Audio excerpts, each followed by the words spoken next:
Hello bankers. तो कैसे हैं आप लोग? I hope you are doing well. तो आज इस सेशन के अंदर हम रूरल बैंकिंग के मॉड्यूल एक इम्पॉर्टेंट टॉपिक इकोनॉमिक फीचर्स के बारे में पढ़ने वाले हैं। तो आज का सेशन आपके लिए काफ़ी ज़्यादा इंपॉर्टेंट रहने वाला है, तो इस सेशन को आपको शुरू से लेकर एंड तक ज़रूर देखना है। अब जल्दी से आज के सेशन को स्टार्ट करते हैं। तो आज का हमारा फर्स्ट टॉपिक है एग्रीकल्चर। इंडियन इकॉनमी के अंदर एग्रीकल्चर की काफ़ी ज़्यादा इम्पॉर्टेंस है, क्योंकि हमारे देश की आधी से ज़्यादा जो पॉपुलेशन है वो डायरेक्टली इनडायरेक्टली एग्रीकल्चर के ऊपर ही डिपेंडेंट है। वो एग्रीकल्चर से ही इनकम कमाती है और उससे ही अपनी नीड्स को फुलफिल जो है वो कर पाती है। अगर हम सेंसस 2011 की बात करें तो इस सेंसस के according around total work force का 54.6% जो है वो एग्रीकल्चर और उससे रिलेटेड एक्टिविटीज़ के अंदर इंगेज है। ठीक है, यानी कि एग्रीकल्चर सेक्टर के अंदर ही उनको एम्प्लॉयमेंट मिली हुई है और उससे ही वो इनकम कमाते हैं और अपनी जो बेसिक नीड्स हैं उनको फुलफिल कर पाते हैं। अगर हम रूरल कम्युनिटीज़ की बात करें तो उनकी जो इकोनॉमिक लाइफ है वो एग्रीकल्चर और उससे रिलेटेड एक्टिविटीज़ के आसपास ही घूमती है। ज़्यादातर जो लोग होते हैं रूरल एरियाज़ के अंदर या तो वो खेती करते हैं या फिर खेती से रिलेटेड अदर एक्टिविटीज़ परफॉर्म करते हैं, जैसे कि डेयरी फार्मिंग हो गया, पोल्ट्री हो गया, फिशरीज हो गया। ठीक है, और उसी से प्राइमरी इनकम जो है वो कमाते हैं और अपनी लाइफ जीते हैं। ठीक है, अगर हम ग्रॉस वैल्यू एडेड की बात करें तो 2022 और 23 के अंदर नेशनल स्टैटिस्टिक्स ऑफिस ने एक डेटा रिलीज किया था। इस डेटा के according around 18.4% gross value added जो है वो कंट्रीब्यूट करता है एग्रीकल्चर सेक्टर हमारी जीडीपी के अंदर। ठीक है, कहने का मतलब क्या है कि हमारी जो टोटल ग्रॉस वैल्यू एडेड है हमारे देश की, उसके अंदर 18.4% जो कंट्रीब्यूशन है वो एग्रीकल्चर और एलियार्ड सेक्टर का है। ठीक है, और ये काफ़ी ज़्यादा है। नेक्स्ट हमारा जो टॉपिक है वो है rural non farm sector. Rural non farm sector के अंदर जितनी भी नॉन एग्रीकल्चर एक्टिविटीज़ हैं वो आ जाती हैं, जैसे विलेजेस के अंदर, रूरल टाउन्स के अंदर जहाँ पर पॉपुलेशन 50,000 से कम है वहाँ पर बहुत सारी नॉन एग्रीकल्चर एक्टिविटीज़ भी परफॉर्म की जाती है, जैसे कि क्वायरिंग होगी, हाउस होल्ड मैन्युफैक्चरिंग होगी, प्रोसेसिंग होगी, रिपेयर्स होगी, कंस्ट्रक्शन होगी। ठीक है, तो ये सारी चीज़ें जो है, ये सारी एक्टिविटीज़ जो है वो रूरल नॉन फार्म सेक्टर के अंदर आ जाती हैं। तो देखो, रूरल एरियाज़ के अंदर हर कोई खेती नहीं कर सकता, क्योंकि इतने खेत भी नहीं है और इतने रिसोर्सेज भी नहीं है। तो कुछ लोगों को इन एक्टिविटीज़ के अंदर भी काम करना पड़ता है, यानी कि इन सेक्टर के अंदर भी उन्हें काम करना पड़ता है। ठीक है, अब ये जो रूरल नॉन फार्म सेक्टर है ना, इसकी भी काफ़ी ज़्यादा यहाँ पर इंपॉर्टेंस है हमारी रूरल की जो रूरल एरियाज़ के अंदर। क्यों? क्योंकि देखो, एक तो ये सप्लीमेंट्री एम्प्लॉयमेंट प्रोवाइड करता है। अगर कोई खेती नहीं कर सकता या फिर अभी वो फ्री बैठा है, खेती तो करता है, उसने फसल बीज दी है, अब 6 महीने वो फ्री बैठा है, तो वो इन सेक्टर के अंदर एम्प्लॉयमेंट ले सकता है, जॉब कर सकता है और पैसे कमा सकता है। ठीक है, साथ के साथ इससे इनकम इनइक्वालिटीज़ काफ़ी ज़्यादा कम हो जाती है, क्योंकि जो फार्मर्स होते हैं वो इनसे सप्लीमेंट्री इनकम कमा पाते हैं, जिनसे उनकी इनकम भी इंक्रीज होती है। और क्योंकि रूरल एरियाज़ के अंदर भी आपको काम मिलता है, तो आप रूरल एरियाज़ को छोड़कर अर्बन एरियाज़ में माइग्रेट नहीं करते। अब रूरल इनकम के अंदर ये जो रूरल नॉन फार्म सेक्टर है, इसका कॉन्ट्रीब्यूशन कितना है? तो देखो, अगर हम एक एस्टिमेट की बात करें तो नॉन फार्म एक्टिविटीज़ का जो कॉन्ट्रीब्यूशन है वो 25 से लेकर 35% तक का है। यानी कि अगर एक हाउस होल्ड रूरल एरियाज़ के अंदर 100 रुपये कमाता है तो उसमें से 25 से लेकर 35 रुपये जो है वो रूरल नॉन फार्म सेक्टर से कमाता है। ठीक है, अब ये जो सेक्टर है वो स्मॉल और मार्जिनल फार्मर के लिए काफ़ी ज़्यादा इंपॉर्टेंट है, क्योंकि देखो, ये जो फार्मर्स होते हैं इनकी इनकम काफ़ी ज़्यादा कम होती है, ये खेती से बहुत ही कम इनकम कमा पाते हैं। तो अगर इनको इन सेक्टर के अंदर जॉब मिल जाती है, काम मिल जाता है, तो ये सप्लीमेंट्री इनकम कमा पाते हैं, जिनसे इनकी इनकम जो है वो इंक्रीज हो जाती है। ठीक है, अब नेक्स्ट जो हमारा टॉपिक है वो है रूरल इंडेप्टनेस। इसका क्या मतलब हुआ? तो देखो, रूरल इंडेप्टनेस एक ऐसी सिचुएशन होती है जहाँ पर रूरल एरियाज़ के जो लोग होते हैं वो अपने नीड्स को फुलफिल करने के लिए दूसरे लोगों से लोन लेते हैं, यानी कि उनके पास इतने भी पैसे नहीं होते हैं कि वो अपनी नीड्स को यहाँ पर फुलफिल कर पाएँ। उनको अपनी नीड्स को फुलफिल करने के लिए दूसरे लोगों से लोन लेना पड़ता है, जैसे कि मनी लैंडर्स हो गए, टेनेंट्स मनी लैंडर्स हो गए, या फिर आपके ट्रेडर्स वगैरह जो है वो हो गए। ठीक है, फार्मर्स और रूरल हाउस होल्ड जो है वो बेसिकली सीड्स को बाय करने के लिए, फर्टिलाइजर्स को बाय करने के लिए, टूल्स को बाय करने के लिए लोन वगैरह जो है वो लेते हैं। कई बार तो वो हाउस होल्ड एक्सपेंसेस जैसे एजुकेशन वगैरह, खाने के लिए भी यहाँ पर लोन वगैरह लेते हैं, उनके पास इतने भी पैसे नहीं होते हैं। ठीक है, रूरल इंडेप्टनेस अगर बढ़ती जाती है तो इससे क्या होता है, किसानों का बुरा हाल हो जाता है, क्योंकि किसान के ऊपर इंटरेस्ट का बर्डन काफ़ी ज़्यादा बढ़ता जाता है और वो लोन को रिपे भी नहीं कर पाता है, उसे अपनी ज़मीन से भी हाथ धोना पड़ता है और वो कई बार तो बेघर भी हो जाते हैं। अब अगर हम रूरल अर्बन इंडेप्टनेस की बात करें तो ये आपके पास यहाँ पर डेटा है। तो all India debt and investment survey किया गया था 2019 के अंदर और 30 जून 2018 को इसका रिजल्ट आया था। तो इसके अकॉर्डिंग यहाँ पर 1/3 ऑफ रूरल हाउस होल्ड और more than 1/5 of urban house hold वो डेट के अंदर। कहने का मतलब है अगर 3 लोग हैं ना रूरल एरियाज के अंदर, तो उसमें से एक पर्सन जो है उसने डेट लिया हुआ है, वो डेट के बर्डन के अंदर दबा हुआ है, डेट के बोझ के अंदर दबा हुआ है। और अगर हम अर्बन एरियाज की बात करें तो 5 लोग हैं, तो उसमें से एक पर्सन जो है वो यहाँ पर डेट लिया हुआ है उसने, यानी कि लोन लिया हुआ है। ठीक है, तो यहाँ पर देखो सबसे पहले ऑक्यूपेशन कैटेगरी दी हुई है। रूरल के अंदर कल्टीवेटर, नॉन कल्टीवेटर और ऑल, फिर अर्बन के अंदर एम्प्लॉयड, सेल्फ एम्प्लॉयड और अदर्स। ठीक है, लास्ट में ऑल। तो अगर हम इंसिडेंस ऑफ इनडेप्टनेस की बात करें तो देखो कल्टीवेटर्स के अंदर लगभग 40.3% लोग जो है वो डेट के बर्डन के अंदर है, यानी कि उन्होंने डेट लिया हुआ है। कहने का मतलब क्या है, अगर यहाँ पर 100 लोग हैं ना, तो उसमें से 40.3 लोग जो है उन्होंने लोन लिया हुआ है किसी ना किसी तरीके का, चाहे वो खेती के लिए लिया हो, चाहे पर्सनल नीड्स के लिए लिया हो। अगर हम एवरेज अमाउंट ऑफ डेट की बात करें, ठीक है, तो वो है आपका कल्टीवेटर का 74,460। ये जो एवरेज अमाउंट है ये हमने टोटल का निकाला है। जैसे अगर यहाँ पर 100 लोग हैं जिसमें से 40 लोगों ने लोन लिया हुआ है, ठीक है, तो हमने क्या किया है यहाँ पर, ये जो एवरेज है ये 100 लोगों का एवरेज है। ठीक है, हमने 100 लोग लिए, जैसे मान के चले अगर 10 लाख रुपए का यहाँ पर लोन लिया हुआ है, ठीक है, 10 लाख रुपए का यहाँ पर लोन लिया हुआ है, तो हम 10 लाख को 100 के साथ डिवाइड करेंगे। 10 लाख को हम 100 के साथ डिवाइड करेंगे तो ये आएगा 10,000, यानी कि एक पर्सन है, 100 में से एक पर्सन है एवरेजली 10,000 रुपये का डेट जो है वो लिया हुआ है, वो यहाँ पे लिखा हुआ है। अब एक्चुअली में जो आप हाउस होल्ड ने लोन लिया हुआ है, जैसे यहाँ पे देखिए 100 में से 40 लोगों ने लोन लिया हुआ है, तो इसका एवरेज कितना है, इसका एवरेज है 1,84,903। कहने का मतलब क्या है कि 10 लाख का अगर लोन है तो हम यहाँ पर 100 नहीं लेंगे, 100 तो टोटल है, हमने पहले जो एवरेज निकाला वो टोटल का निकाला। अब हम ये देखेंगे कि जो 10 लाख रुपए का लोन लिया गया है, 40 लोगों ने अगर ये लोन लिया है, तो एक पर्सन ने एवरेजली कितना यहाँ पर लोन लिया है, तो 10 लाख को हम 40 के साथ डिवाइड करेंगे तो वो आएगा 25,000, यानी कि एक पर्सन ने टोटल 25,000 रुपये का लोन जो है वो लिया हुआ है। तो ये एवरेज उन लोगों का है जिन्होंने एक्चुअली में डेट लिया हुआ है, और ये एवरेज उन लोगों का है जो टोटल लोग यहाँ पर रूरल एरियाज के अंदर रहते हैं, यानी कि इसके अंदर हमने उन लोगों को भी इंक्लूड कर लिया है जिन्होंने एक्चुअली में डेट नहीं लिया हुआ है। ठीक है, उसके बाद नॉन कल्टीवेटर की बात करें तो वह है 28.2%, और एवरेज डेट की बात करें तो वह है 40,432, और यहाँ पर 1,43,557। ऑल की बात करें 35.0%, और ये आपका 59,748, और ये 1,70,533।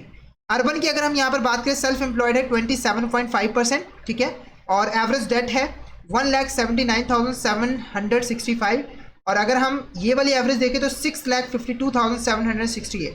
लास्ट में अगर हम टोटल निकाल लें तो वो 22.4%, 1,20,336 और 5,36,861। तो आई होप आपको इससे रूरल और अर्बन इंडेप्टनेस के बारे में अच्छी तरीके से क्लियर हो गया होगा। अगर आपको कोई भी डाउट आता है तो आप पूछ सकते हो। जल्दी से बताइए कि आपको यहाँ तक क्लियर है या फिर नहीं। ऑल इज क्लियर और नॉट, जल्दी से बता दीजिए कि आपको यहाँ तक टॉपिक क्लियर हुआ है या फिर नहीं। आई होप आपको अच्छे तरीके से क्लियर जो है वो हो गया होगा।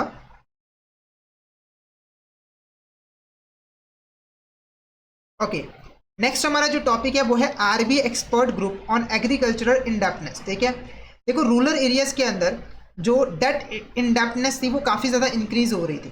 ठीक है, तो जो पॉलिसी मेकर्स थे उनके लिए एक गंभीर समस्या थी। तो यहाँ पर आरबीआई ने एक एक्सपर्ट ग्रुप बनाया, जिसके जो लीडर थे वो प्रोफेसर राधाकृष्णन थे।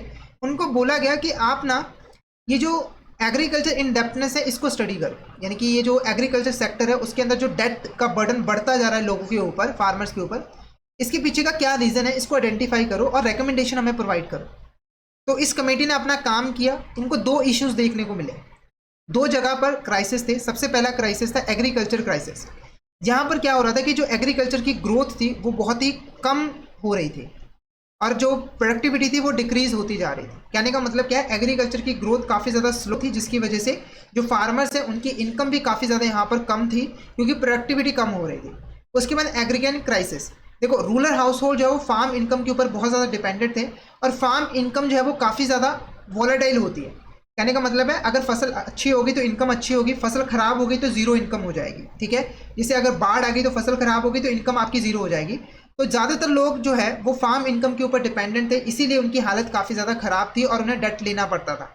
अगर बाढ़ आ गई, फसल खराब हो गई, तो घर चलाने के लिए, दोबारा से खेती करने के लिए उन्हें लोन लेना ही पड़ेगा। उसके बाद क्रेडिट चैलेंजेस की अगर हम बात करें, इंस्टीट्यूशनल गैप्स की बात करें, तो देखो जो एवरेज हाउस होल्ड बोरोइंग है रूरल इंडिया के अंदर वो इतनी ज़्यादा नहीं है, क्योंकि रूरल एरियाज़ के अंदर लोगों की जो नीड्स होती है वो कम होती है, तो वो लोन भी कम लेती हैं। पर समय के साथ एग्रीकल्चर क्रेडिट की काफ़ी ज़्यादा ग्रोथ हुई है, क्योंकि एग्रीकल्चर प्रोडक्ट्स की कमर्शलाइजेशन काफ़ी ज़्यादा हो गई है, फार्मिंग की मॉडर्नाइजेशन भी हो गई, जिससे क्रेडिट नीड्स काफ़ी ज़्यादा बढ़ गई थी। पर इंस्टीट्यूशनल क्रेडिट ने ये नीड्स को फुलफिल नहीं कर पाए, जिसकी वजह से लोगों को जो मनी लैंडर्स है उनके ऊपर डिपेंडेंट होना पड़ा। जो क्रेडिट कोऑपरेटिव्स है, रीजनल रूरल बैंक्स है, वो भी बहुत अच्छा परफॉर्म नहीं कर रही थी। कमर्शियल बैंक ने भी अपने टारगेट जो है वो अचीव नहीं किए। ठीक है, और जो कॉस्ट थी रूरल बैंकिंग की वो भी काफ़ी ज़्यादा हाई थी, जिसकी वजह से रूरल बैंकिंग काफ़ी मुश्किल हो चुकी थी।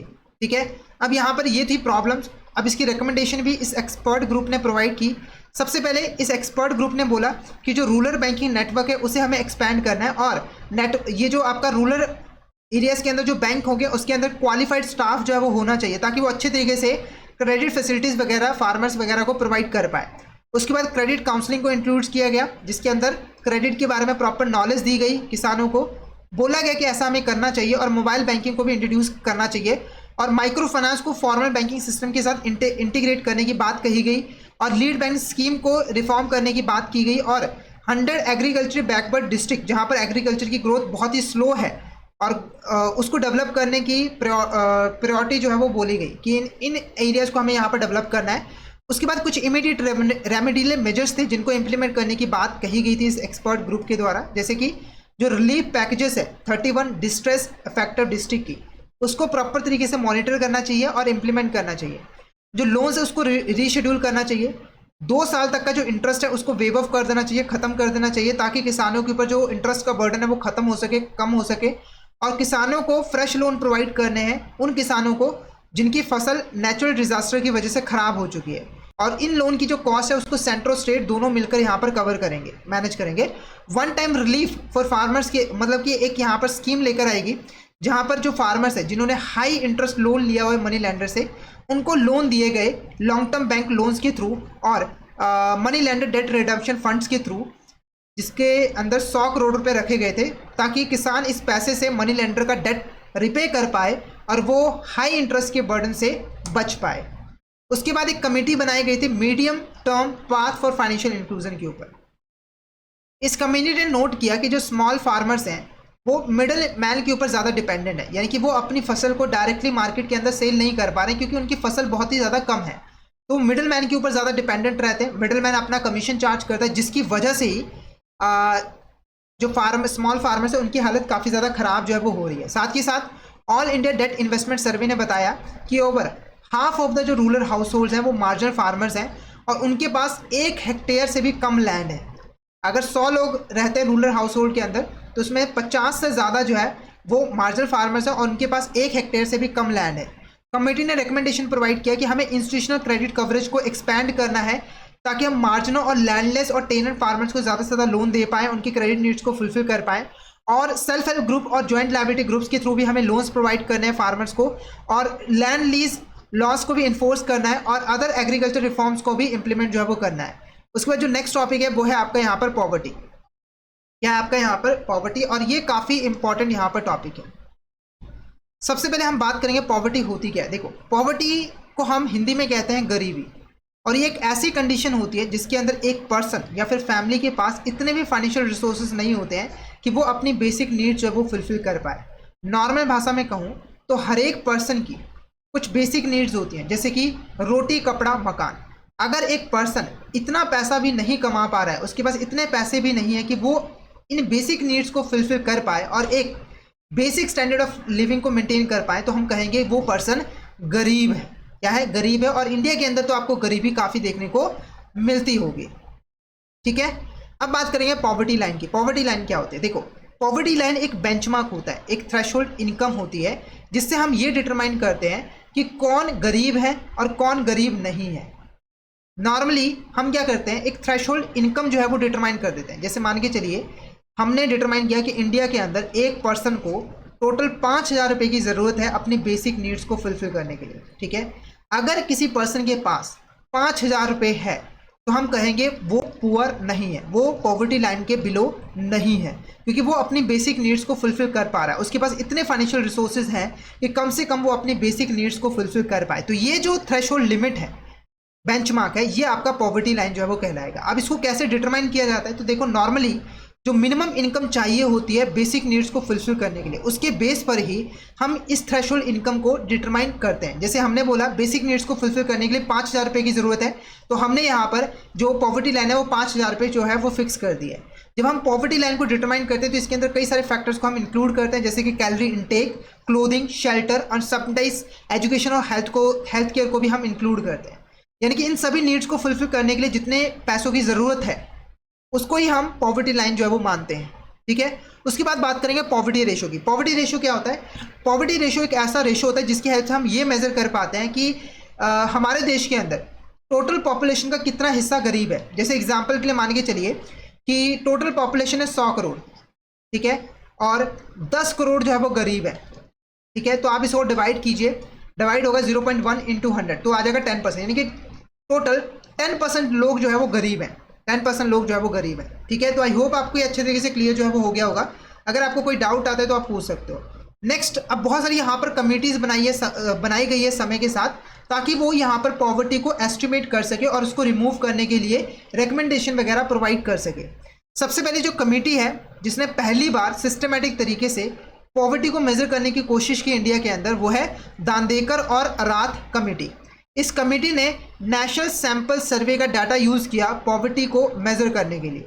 इस कमेटी ने सजेस्ट किया कि हमें जो पॉवर्टी लाइन है ना वो डिटरमाइन करनी है कैलोरीज के अकॉर्डिंग। देखो, इस कमेटी ने बोला कि रूरल और अर्बन पॉपुलेशन को नॉर्मली 2250 कैलोरीज की ज़रूरत होती है। कैलोरीज आप सबको पता ही होगा, आप जब खाना वगैरह खाते हो तो आपको कैलोरीज मिलती है, ठीक है। तो एक दिन के अंदर कम से कम 2250 कैलोरीज यहाँ पर जो है वो चाहिए होती है रूरल और अर्बन पॉपुलेशन को, ठीक है। अब ये जो 2250 कैलोरीज है, इसको लेने के लिए, कंज्यूम करने के लिए जितना खर्च करना पड़ेगा, मान के चलिए इसको कंज्यूम करने के लिए आपको 100 रुपये यहाँ पर जो है वो खर्च करना पड़ेगा एक दिन के अंदर, ठीक है। तो ये जो 100 रुपये है ये आपका पॉवर्टी लाइन है। क्या है? आपका पॉवर्टी लाइन है। फिर से समझाता हूँ। इस कमेटी ने बोला कि जो रूरल और अर्बन पॉपुलेशन है उसको एक दिन के अंदर कम से कम 2250 कैलोरीज चाहिए, ठीक है। तो 2250 कैलोरीज को कंज्यूम करने के लिए जितना एक्सपेंडिचर करना होगा वही आपका पॉवर्टी लाइन होगा। जैसे रूरल एरियाज़ के अंदर मान के चलिए वो है आपका यहाँ पर 271 रुपये, ठीक है, और अर्बन एरियाज़ के अंदर वो है आपका 571 रुपये, ठीक है। तो अगर कोई पर्सन 271 रुपये पर डे खर्च कर पा रहा है तो वो गरीब नहीं है। अगर कोई पर्सन 571 रुपये खर्च कर पा रहा है और 2250 कैलोरीज कंज्यूम कर पा रहा है तो वो गरीब नहीं है। और अगर कोई ऐसा नहीं कर पा रहा है, जैसे कोई अगर 1000 कैलोरीज ही कंज्यूम कर पा रहा है, तो वो आपका यहाँ पर गरीब होगा, ठीक है। तो यहाँ पर कैलोरीज के बेस पर एक्सपेंडिचर को कैलकुलेट किया गया और इसको ही पॉवर्टी लाइन बता दिया गया, ठीक है। तो अगर हम कैलकुलेशंस की बात करें तो 1960 और 61 की बात की जा रही है यहाँ पर, तो रूरल पर्सन को टोटल एक साल के अंदर 170.80 रुपये चाहिए थे, और जो अर्बन पर्सन है उसको 271.40 रुपीज़ पर ईयर चाहिए अपनी बेसिक नीड्स को फुलफिल करने के लिए। ये आपकी रूरल एरियाज़ की पॉवर्टी लाइन थी और ये आपके अर्बन एरियाज़ की पॉवर्टी लाइन थी। तो अगर रूरल एरियाज़ के अंदर एक साल के अंदर किसी के पास 170.80 से ज़्यादा पैसा है तो वो गरीब नहीं है, अदरवाइज़ वो गरीब है। अर्बन एरियाज़ के अंदर 271.40 से ज़्यादा पैसा है तो वो गरीब नहीं है, अदरवाइज़ गरीब है। तो इसके अकॉर्डिंग 1960-61 के अंदर रूरल रेजिडेंट के अंदर 40% लोग, मतलब अगर 100 लोग रूरल एरियाज़ के अंदर रहते तो 40% जो थे वो यहाँ पर गरीब थे, और अर्बन एरियाज़ के अंदर वो गिनती बढ़कर 50% जो है वो हो गई थी, वो बिलो पॉवर्टी लाइन थे। उसके बाद नेक्स्ट जो कमेटी थी वो थी वाई के अलग टास्क फोर्स। 1979 को इसको इस्टेब्लिश किया गया था। इस टास्क फोर्स ने बोला कि हमें ना रूरल और अर्बन एरियाज़ के लिए पॉवर्टी लाइन डेवलप करनी है, और ये पॉवर्टी लाइन हम डेवलप करेंगे न्यूट्रिशनल रिक्वायरमेंट के अकॉर्डिंग। यानी कि एक पर्सन को न्यूट्रिशन चाहिए होता है, विटामिन चाहिए होता है, प्रोटीन चाहिए होता है। तो एक पर्सन बेसिक न्यूट्रिएंट्स चाहिए किसी भी पर्सन को, बॉडी बिल्डर बनने के लिए नहीं, एक अच्छी लाइफ जीने के लिए, नॉर्मल लाइफ जीने के लिए जो न्यूट्रिएंट चाहिए न्यूट्रिएंट जैसे कि प्रोटीन, विटामिन, उसको अच्छी कंज्यूम करने के लिए जितना खर्च करना होगा, मान लो 5,000 रुपये खर्च करना होगा बेसिक न्यूट्रिएंट्स को कंज्यूम करने के लिए, तो ये आपका यहाँ पर पॉवर्टी लाइन होगा। ठीक है, इस टास्क फोर्स ने सजेस्ट किया कि जो पॉवर्टी एस्टिमेट होगा ना लेटर ईयर, जैसे कि मान लो 2050 के बाद 2080 के अंदर पॉवर्टी को एस्टिमेट किया जा रहा है, तो यहाँ पर हम क्या करेंगे, पॉवर्टी लाइन को इन्फ्लेशन के हिसाब से एडजस्ट करेंगे। जैसे 1960-61 के अंदर आपको 170 रुपये की ज़रूरत थी, पर अब जो है 2025 के अंदर ये बढ़कर कम से कम 10,000 15,000 जो है वो हो चुकी है, तो ये आपको यहाँ पर चाहिए। तो इन्फ्लेशन के हिसाब से इसे एडजस्ट करना ज़रूरी है। ठीक है, साथ ताकि जो आपका पॉवर्टी मेजरमेंट्स हैं वो करंट रहे और एक्चुअल इकोनॉमिक कंडीशन को रिफ्लेक्ट करे। तो आपको आउटडेटेड नॉर्म्स के ऊपर ज़्यादा भरोसा नहीं करना है। उसके बाद आता है आपका DT लक्कड़वाला कमेटी। तो इस कमेटी ने बोला कि हमें ना गुड्स और सर्विसेज की एक बास्केट बनानी है। जैसे मान के चलिए ये आपने एक बास्केट बनाई है, इस बास्केट के अंदर बेसिक नीड्स को फुलफिल करने के लिए जो गुड्स और सर्विसेज चाहिए वो आपने डाल दिए, जैसे कि खाना हो गया, रोटी हो गया, कपड़ा हो गया, मकान हो गया। ठीक है, इस बास्केट के अंदर आपने डाल दिया। अब इस बास्केट की कॉस्ट को आप मेजर करोगे। इसके लिए आप दो प्राइस इंडेक्स को यूज़ करोगे, consumer price index for industrial worker. ये प्राइस इंडेक्स यूज़ किया जाएगा अर्बन एरियाज़ के अंदर एक्सपेंडिचर को मेजर करने के लिए, और consumer price index for agriculture labour इसका यूज़ किया जाएगा रूरल एरियाज़ के अंदर एक्सपेंडिचर को रिफ्लेक्ट करने के लिए, मेजर करने के लिए। ठीक है, अब इस बास्केट की कॉस्ट निकाली जाएगी, इस बास्केट की कॉस्ट निकाली जाएगी। ठीक है, जैसे रूरल एरियाज़ के अंदर इस बास्केट की कॉस्ट होती है पर डे 500 रुपये और अर्बन एरियाज़ के अंदर 600 रुपये। तो ये आपके यहाँ पर पॉवर्टी लाइन जो है वो रहेगी। ठीक है, इस कमेटी ने बोला था कि जो कंजम्पशन एक्सपेंडिचर होगा वो कैलोरी रिक्वायरमेंट के ऊपर होगा। जैसे पहले वाली कमेटी ने बोला था कि अगर 2250 कैलोरीज खानी है तो उसके लिए जितना एक्सपेंडिचर इनकर करना होगा वही हम मानेंगे कि मिनिमम स्टैंडर्ड ऑफ लिविंग को मेंटेन करने के लिए इतना एक्सपेंडिचर करना होगा, तो वो आपकी पॉवर्टी लाइन जो है वो होगी। और साथ ही साथ ये भी बोला था कि हमें स्टेट स्पेसिफिक पॉवर्टी लाइन बनानी है, यानी कि पंजाब के लिए अलग पॉवर्टी लाइन बनानी है, बिहार के लिए अलग पॉवर्टी लाइन बनानी है, हरियाणा के लिए अलग पॉवर्टी लाइन जो है वो बनानी है। इसके लिए हमें ये जो कंज्यूमर प्राइस इंडेक्स है, ये दो हमने बात की है, इसको हमें यूज़ जो है वो करना है। साथ ही साथ ये भी बोला गया कि नेशनल अकाउंट स्टैटिस्टिक्स का जो डेटा है उसके बेस पर आप जो पॉवर्टी एस्टिमेट लगाते हो उसको आपको नहीं करना है, क्योंकि इससे क्या होता है कि आपका एस्टिमेट सही नहीं होता है। फिर आता है आपका सुरेश तेंदुलकर कमेटी, इसको 2009 के अंदर इंट्रोड्यूस किया गया था। इस कमेटी को प्लानिंग कमीशन ने सेटअप किया था ताकि ये जो है पॉवर्टी एस्टिमेशन की जो मैथोलॉजी है उसको रिव्यू कर पाए और उसे इम्प्रूव कर पाए। ठीक है, तो यहाँ पर सबसे पहले जब इस कमेटी ने रिव्यू किया मैथोलॉजी को, तो कुछ यहाँ पर लिमिटेशन देखने को मिले। जो एग्जिस्टिंग मेथड्स हैं पॉवर्टी को मेजर करने के, उसके अंदर कुछ प्रॉब्लम्स देखने को मिली। जैसे कि सबसे पहली ये थी कि जो कंजम्पशन पैटर्न था वो काफ़ी ज़्यादा आउटडेटेड था। देखो 1960 के अंदर लोग जो कंजम्पशन करते थे वो अलग तरीके से करते थे। ठीक है, और 2025 के अंदर जो लोग कंजम्पशन करते हैं वो अलग तरीके से करते हैं। आज के टाइम में लोग पिज़्ज़ा खाते हैं, बर्गर खाते हैं, नूडल खाते हैं, वगैरह वगैरह की चीज़ें खाती हैं। ठीक है, और 1960 में ये सारी चीज़ें नहीं होती थी इतनी ज़्यादा। ठीक है, तो पर जो आपका मेथड्स हैं वो आउटडेटेड कंजम्पशन पैटर्न को यूज़ कर रहे थे। 1960 के अंदर जो कंजम्पशन पैटर्न था उसको यहाँ पर यूज़ कर रहे हैं इस समय पॉवर्टी को एस्टिमेट करने के लिए। तो ये गलत तरीका है, ये सही तरीका नहीं है, क्योंकि ये पीपल की जो एक्चुअल स्पेंडिंग हैबिट्स है उसको रिफ्लेक्ट नहीं करता है। दूसरा क्या है कि इन्फ्लेशन को एडजस्ट करने के जो मेथड थे वो इनएडुकेट थे, वो सही नहीं थे।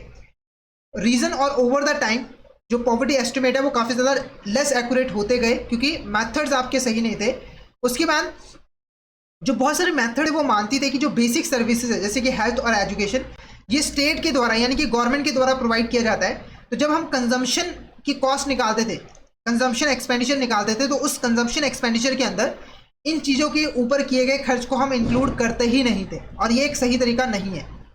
उसके बाद देखो इस कमेटी ने कुछ रिकमेंडेशन भी प्रोवाइड किया। सबसे पहले इस कमेटी ने बोला कि देखो आपको सिर्फ कैलोरी बेस्ड मेजरमेंट नहीं करनी। आपने बोला कि 2250 कैलोरी चाहिए, 2250 कैलोरीज को कंज्यूम करने के लिए 1000 रुपये खर्च करना पड़ेगा एक दिन के अंदर, मान के चलिए पर डे। ठीक है, ये सही तरीका नहीं है, क्योंकि देखो एक पर्सन को एक अच्छी लाइफ जीने के लिए, basic standard of living maintain करने के लिए सिर्फ खाना ही थोड़ी खाना होता है, उसे फूड के साथ साथ clothing, footwear, education, medical expenses भी तो चाहिए होते हैं ना। तो जब हम कंजम्पशन निकालेंगे यानी कि जो पॉवर्टी लाइन की थ्रेशोल्ड हम डिटरमाइन करेंगे तो उसके अंदर हमें इन सब के ऊपर किया गया खर्च को भी इंक्लूड करना है। जैसे एग्जाम्पल के लिए खाने के ऊपर खर्च किया गया 500 रुपये, ठीक है। उसके बाद क्लोथिंग के ऊपर 500 रुपये और फुटवेयर एजुकेशन के ऊपर 500 रुपये और 500 रुपये अदर के ऊपर, ठीक है। तो टोटल हुआ 2000। तो यहाँ पर जो आपका पॉवर्टी लाइन होगा वो 2000 होगा, ना कि सिर्फ 500 रुपये, ठीक है। तो आपको कैलोरी के साथ साथ ये सारी चीज़ों के ऊपर जो खर्च आपने किया है उसको भी आपको इंक्लूड करना है कंजम्पशन एक्सपेंडिचर के अंदर, ठीक है। उसके बाद एक यूनिफॉर्म पॉवर्टी लाइन बास्केट बनाने की बात की गई थी ऑल स्टेट्स की। इन्होंने रेकमेंड किया कोई अगर पंजाब में है, कोई अगर हरियाणा है, तो जो गुड्स और सर्विसेज की बास्केट होगी ना वो सेम होगी। जैसे मान के चलिए ये बास्केट है, इसके अंदर कुछ गुड्स और सर्विसेज है जिसको कंज्यूम करना आपके लिए ज़रूरी है एक अच्छी बेसिक लाइफ को जीने के लिए, यानी कि बेसिक नीड्स को फुलफिल करने के लिए। तो ये बास्केट पूरे देश के लिए सेम होगी। पंजाब के अंदर भी ये बास्केट सेम होगी और हरियाणा के अंदर भी ये बास्केट सेम होगी, ठीक है। अगर यहाँ पर रोटी कपड़ा मकान है तो वही रोटी कपड़ा मकान बाकी स्टेट्स के अंदर भी रहेंगी। हालांकि इन कमेटी ने बोला कि हम रूरल और अर्बन एरियाज के अंदर सेपरेट पॉवर्टी लाइन जो है वो बनाएंगे। इस कमेटी ने एस्टिमेट किया जो ऑल इंडिया पॉवर्टी लाइन है 2004 और 5 के अंदर पर कैपिटा पर मंथ के हिसाब से रूरल एरियाज के अंदर है 444.68 और अर्बन एरियाज के अंदर है 578.80, यानी कि मंथली बेसिस के ऊपर एक पर्सन को रूरल एरियाज के अंदर 446 यानी कि 446 राउंड अप करके 447 रुपये की ज़रूरत पड़ती है और अर्बन एरियाज के अंदर 578 की, ठीक है। साथ ही साथ इस कमेटी ने बोला कि जो हेल्थ और एजुकेशन के ऊपर प्राइवेट एक्सपेंडिचर किया जा रहा है इसको भी हमें कंजप्शन एक्सपेंडिचर के अंदर इंक्लूड करना है, ताकि यहाँ पर जो बेसिक स्टैंडर्ड ऑफ लिविंग को मेंटेन करने के लिए पैसे चाहिए, एक्चुअल स्पेंडिंग है उसको हम यहाँ पर रिफ्लेक्ट कर पाएँ, ठीक है। उसके बाद इस कमेटी ने बोला कि हमें पॉवर्टी लाइन को अपडेट करने के लिए न्यू मेथड का यूज़ करना है, जैसे कि जो प्राइजेस में चेंज आया है या फिर कंजम्पशन के पैटर्न में चेंज आया है उसको हम सही तरीके से यहाँ पर कैप्चर करेंगे और वो बास्केट यूज़ करेंगे कंजम्पशन बास्केट जो कि पॉवर्टी लाइन के काफ़ी ज़्यादा क्लोज है। इस कमेटी ने रेकमेंड किया कि मिक्स्ड रेफरेंस पीरियड बेस्ड हमें एस्टिमेट का यहाँ पर यूज़ करना है, ना कि uniform reference period based estimate, ठीक है। तो इस कमेटी ने काफ़ी इंपॉर्टेंट यहाँ पर रिकमेंडेशन प्रोवाइड की। पहला इंपॉर्टेंट रिकमेंडेशन तो ये प्रोवाइड किया कि आपको सिर्फ खाने के ऊपर फोकस नहीं करना है। एक पर्सन को basic standard of living maintain करने के लिए खाने के अलावा कुछ और चीज़ें भी चाहिए होती है, तो आपको उसके ऊपर किया गया खर्च भी इंक्लूड करना है पॉवर्टी लाइन के ऊपर। उसके बाद आता है आपका यहाँ पर रंगा राजन कमेटी, इसको 2012 में इस्टेब्लिश किया गया था। देखो प्लानिंग कमीशन ने ना एक बयान दे दिया था, मतलब कि उन्होंने बताया था कि रूरल एरियाज़ के अंदर पर डे एक पर्सन को 22 रुपये की ज़रूरत पड़ती है एक बेसिक स्टैंडर्ड ऑफ लिविंग को मेंटेन करने के लिए, जिसकी काफ़ी ज़्यादा क्रिटिसिज्म हुई थी। तो इसको देखते हुए इस कमेटी को इंट्रोड्यूस किया गया था। इस कमेटी का मेन ऑब्जेक्टिव यही था कि इंटरनेशनल पॉवर्टी मेजरमेंट को रिव्यू किया जाए, ठीक है, जो इंटरनेशनल पॉवर्टी मेजरमेंट मेथड है और उसमें से जो सूटेबल मेथड है जो कि इंडिया के लिए अच्छा है उसको इंडिया के अंदर अडेप्ट किया जाए। साथ ही साथ कैसे पॉवर्टी एस्टिमेट को हम पॉलिसी मेजर्स और प्रोग्राम के साथ लिंक कर सकते हैं उसके रिगार्डिंग भी सजेशन प्रोवाइड करना, ये एक इंपॉर्टेंट ऑब्जेक्टिव था इस कमेटी का। तो मेन ऑब्जेक्टिव क्या था? इंटरनेशनल पॉवर्टी मेजरमेंट मेथड्स को रिव्यू करना और इंडिया के लिए एक बेस्ट पॉवर्टी मेजरमेंट मेथड को चूज करना। अब इस कमेटी ने कुछ यहाँ पर रिकमेंडेशन जो है वो प्रोवाइड की थी। सबसे पहले इस कमेटी ने बोला कि हमें यहाँ पर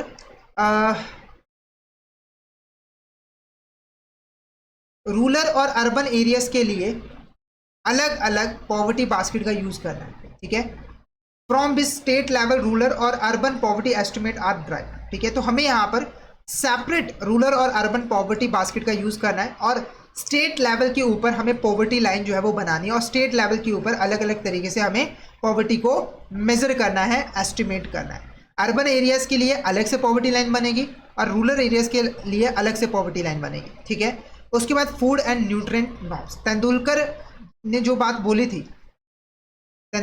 बात बोली थी कि कैलोरी बेस्ड मेजर्स से हमें आगे बढ़कर कुछ और चीज़ों के ऊपर भी फोकस करना है। ऐसे इस कमेटी ने भी बोला कि हमें सिर्फ फूड के ऊपर फोकस नहीं करना है, हमें ये देखना है कि क्या कोई पर्सन अपनी इसेंशियल न्यूट्रिएंट्स रिक्वायरमेंट को फुलफिल कर पा रहा है। कई बार क्या होता है कि हम खाना तो खा लेते हैं पर वो खाना इतना लो क्वालिटी का होता है कि हमारी जो न्यूट्रिएंट रिक्वायरमेंट्स है वो फुलफिल हो ही नहीं पाती है।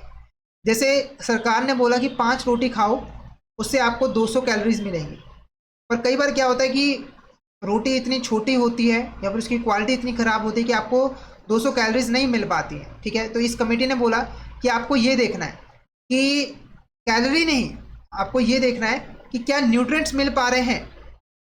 अगर न्यूट्रिएंट्स मिल पा रहे हैं तब तो वो गरीब नहीं है, अगर न्यूट्रिएंट्स नहीं मिल पा रहे हैं तो वो गरीब है। कहने का मतलब है कि अगर कोई पर्सन 2250 कैलोरीज खा रहा है, कंज्यूम कर रहा है, पर उसको न्यूट्रिएंट्स नहीं मिल पा रहे हैं, तब भी वो गरीब माना जाएगा, ठीक है। तो न्यूट्रिएंट्स को कंज्यूम करने के लिए जो खर्च करना पड़ेगा, जैसे अगर मान के चलिए कि बेसिक न्यूट्रिएंट्स की कॉस्ट है 2000 रुपये, अगर किसी के पास 2000 रुपये है और वो उससे बेसिक न्यूट्रिएंट्स कंज्यूम कर पा रहा है, ठीक है, तो हम कहेंगे वो गरीब नहीं है, अदरवाइज वो गरीब है। उसके बाद NSSO डाटा के ऊपर प्रेफरेंस देने की बात की गई। ये कमेटी ने बोला कि हमें नेशनल अकाउंट स्टैटिस्टिक्स को छोड़ देना है, हमें NSSO के सर्विस जो है उनके डेटा को यूज़ करना है कंजम्पशन एक्सपेंडिचर को एस्टिमेट करने के लिए, ठीक है। और यही बात लकड़वाला और तेंदुलकर कमेटी के अंदर भी बोली गई थी। और जो प्राइस एडजस्टमेंट है, रीजनल वेरिएशन है, ये कमेटी ने एग्री किया कि जो तेंदुलकर की अप्रोच है, कैप्चर स्पैटल स्टेट लेवल और temporal over the time variation in prices, ये काफ़ी ज़्यादा अच्छी है। और इस प्राइसेस को कैप्चर करने के लिए, प्राइसेस में जो चेंजेस आ रहे हैं उसको कैप्चर करने के लिए NSSO की सर्विस को यूज़ करने की बात जो है वो की गई थी। अब यहाँ पर देखो कंपैरिजन की बात करें, poverty ratio stated by professor Tendulkar committee और रंगाराजन कमेटी की, तो देखो 2009-10 के अंदर रूरल अर्बन पॉवर्टी रेशियो की बात करें 39.6%, 35.1%, 38.2%, ये टोटल है, ठीक है। ये जो दिया हुआ रंगाराजन कमेटी ने दिया है। और उसके बाद अगर हम बात करें number of poors in millions की बात करें, ये तो रेशियो है ना, ये number of people in millions की बात करें तो 325, 128, 454। 2011 और 12 के अंदर 30.9%, 26.4% और टोटल 29.5%। तो ये जो गिनती है वो काफ़ी ज़्यादा यहाँ पर कम हो गई। रिडक्शन की बात करें तो 8.7%, 8.7%, 8.7%, और यहाँ पर मिलियंस में बात करें तो 65.4% लोग जो है वो गरीबी पॉवर्टी लाइन से अबव हो चुके हैं, यानी कि अब वो गरीब नहीं रहे। 26.2% और 91.6 million total. Export group Tendulkar की बात करें 2010 और 9 के अंदर 33.8%, 20.9%, 29.8%। 2011 और 12 के अंदर 25.7%, 13.7%। रिडक्शन की बात करें 8.1%, 7.2%, 7.9%, ठीक है। ऐसे ही आपको मिलियंस में आपको मिल जाएंगे, ठीक है। अब मैं आपको हमारे कोर्स के बारे में बता देता हूं। तो हमारे पास रूरल बैंकिंग का फुल कोर्स अवेलेबल है। इस कोर्स के अंदर आपको 30+ इंटरेक्टिव वीडियो सेशंस मिल जाते हैं, AI powered rural banking complete mock test मिल जाते हैं, PDF नोट्स मिल जाते हैं रिकॉर्डेड वीडियोस के क्विक रिवीजन के लिए, और रिकॉर्डेड वीडियोस का 24/7 एक्सेस आपको मिलता है, जिससे आप कभी भी अपनी प्रिपरेशन जो है वो कर सकते हो। और रिवीजन के लिए क्लास नोट्स भी आपको मिल जाते हैं। प्रीवियस ईयर क्वेश्चंस के ऊपर आपको स्पेशल सेशंस मिल जाते हैं, जिससे आपको एग्जाम का पैटर्न अच्छे तरीके से समझ आ जाता है। तो हमारा कोर्स आपके लिए बेस्ट कोर्स रहेगा। इस कोर्स से आपकी कॉन्सेप्चुअल क्लैरिटी भी होगी, प्रैक्टिस के लिए आपको मॉक टेस्ट भी मिलेंगे और रिवीजन के लिए PDF नोट्स भी मिल जाएंगे। तो जल्दी से हमारे कोर्स में एनरोल कर लीजिए। हमारे कोर्सेज को एनरोल करने के लिए गाइडली ऐप को डाउनलोड कर लीजिए। यहाँ पर आपको हमारे सारे कोर्सेज जो है वो मिल जाएंगे। साथ के साथ टेलीग्राम चैनल को भी ज़रूर फॉलो कर लीजिएगा, क्योंकि हम इसमें एग्जाम से रिलेटेड, क्लासेस से रिलेटेड जितने भी इंपॉर्टेंट अपडेट्स हैं वो डालते रहते हैं। और अगर आपकी भी कोई क्वेरी होती है तो आप इस चैनल पे हमें मैसेज कर सकते हो। और YouTube चैनल को भी ज़रूर सब्सक्राइब कर लीजिएगा, ताकि लाइव क्लासेस के नोटिफिकेशन आपको सबसे पहले मिल सके और आपसे कोई भी इंपॉर्टेंट क्लास जो है वो मिस ना हो।